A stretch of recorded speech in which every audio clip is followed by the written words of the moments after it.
Isfahan کا ایک تاجر تھا، کافی پرانی بات ہے، اس میں گاڑیاں جہاز باز نہیں ہوتے تھے، تاجر تھا، حج پہ جانے کے لیے نکلا۔ اس زمانے میں لوگ حج پہ جاتے تھے، سال لگ جاتا تھا، پیدل جاتے تھے، کہاں سے کہاں، گھوڑ اونٹوں سواریوں پہ، 100 جاتے تھے، 20-30 واپس آتے تھے۔ کیوں؟ بیمار ہو گیا، کسی کو لوٹ لیا، کسی کو کیا ہو گیا۔ تو یہ کہتا میں بھی گیا حج پہ۔ ایک عالم دین نے اس واقعے کو جو ہے وہ اپنی کتاب میں نقل کیا ہے، جو خود اصفہان ہی کے اندر دفن ہے۔ وہ کہتے ہیں کہ وہ گیا کوفہ اور نجف کے درمیان میں، جب وہ جا رہا تھا تو اپنے کاروان سے الگ ہو گیا۔ رستے میں کسی نے اس کی جو پیسوں کی پوٹلی تھی وہ لے گیا کوئی۔ اب پریشان کہ نہ کوئی زیادہ سفر ہے، نہ آگے جا سکتا ہے، نہ پیچھے آ سکتا ہے، کاروان سے بھی جدا ہے۔ تو اسے ایسے میں خیال آیا کہ 12ویں کو پکارو، یا صاحب الزمان الغوث الغوث۔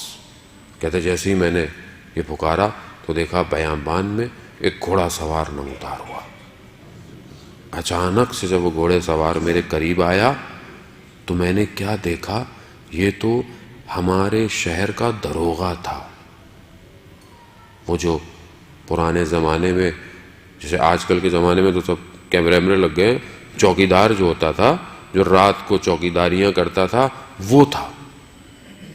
میں نے بہت تعجب کیا، میں نے کہا میں نے تو امام کو پکارا ہے، یہ تم کہاں سے آ گئے؟ کہا مجھے امام نے بھیجا ہے کہ تمہیں یہاں سے لے جاؤں، حج کرواؤں، اور وہاں سے تمہیں واپس اصفہان لے کے جاؤں۔ اس نے بہت تعجب کیا، یہ ایک معاشرے کا عام آدمی جس کو شاید کوئی سلام بھی نہیں کرتا۔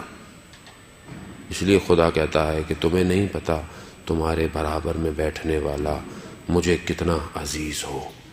کبھی اپنے کپڑے چھاڑ نہ دے انسان اپنے برابر، کسی کو کیا پتا، اولیاء خدا درمیان میں رہتے ہیں۔ عزیزان محترم، اولیاء تھا، لے گیا مکہ کے قریب اتارا، کہا احرام پہنو، حج کر کے یہیں واپس آنا۔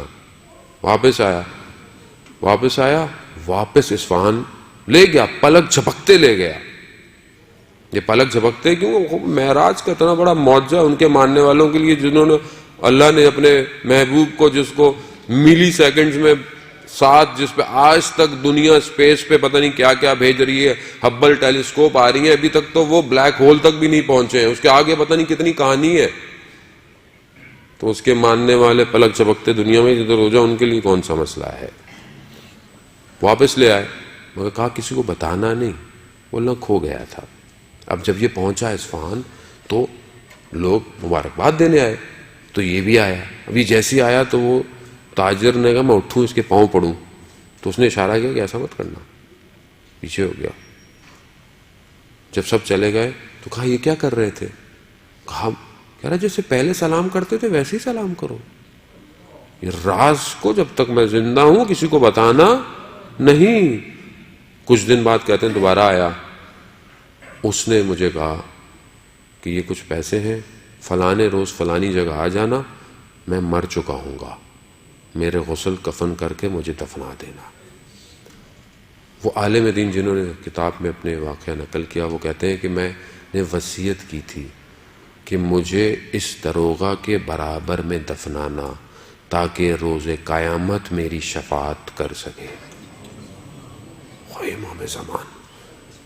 امام زمان تک پہنچنے کے لیے دنیاوی ڈیزگنیشن نہیں چاہیے عزیزان محترم، ایک پاک دل چاہیے۔ اللہم ارنی الطلعۃ الرشیدہ، دعا عہد پڑھتے ہیں ہم ہر روز صبح کے، انشاءاللہ ہم لوگ ہر روز صبح دعا عہد پڑھیں عزیزان محترم۔ عہد ہے اپنے وقت کے امام سے، تجدید بیعت ہے ہر روز کہ پروردگار کہاں ہے وہ چمکتا ہوا چہرہ، وہ درخشاں۔ ہمارے استاد ایک عالم دین سے نقل کرتے ہیں، شخص حج پہ گیا، 7ویں 8ویں ذی الحج تھی، رش ہوتا ہے حج میں، کہہ رہا اچانک سے میں صبح اٹھا، دیکھا سب خالی، سارے بازار خالی، کوئی شخص نہیں۔ میں نے تعجب کیا کہ ابھی تو لوگ منا نہیں گئے ہوں گے، یہ لوگ کہاں ہیں سارے؟ کہہ رہے کہ عجیب سی میری کیفیت پیدا ہوئی، میں نے دیکھا سامنے سے ایک نقاب پوش آ رہا ہے، تو میں نے کہا کہ میں اس سے ملے تو میں پوچھوں گا کہ سب لوگ کہاں چلے گئے؟ لیکن کہہ رہا ہے وہ جتنا قریب آتا گیا میرے بدن ساکت ہوتا چلا گیا، اور اس نقاب پوش نے میرے قریب آ کر صرف اپنے نقاب کو ہٹایا، اور وہ درخشاں چہرہ جب میں نے دیکھا، اچانک سے تھوڑی دیر میں دیکھا کہ سب لوگ چل رہے ہیں، واپس ہو گیا۔ تو عالم دین نے اس سے پوچھا کہ تم نے کعبہ کو دیکھ کے کیا دعا مانگی تھی؟ کہا میں نے جیسے کعبہ پہ نظر پڑی تھی تو میں نے کہا تھا اللہم ارنی طلعت الرشیدہ، کہ پروردگار مجھے وہ چہرہ دکھا دے جو وقت کا امام ہے۔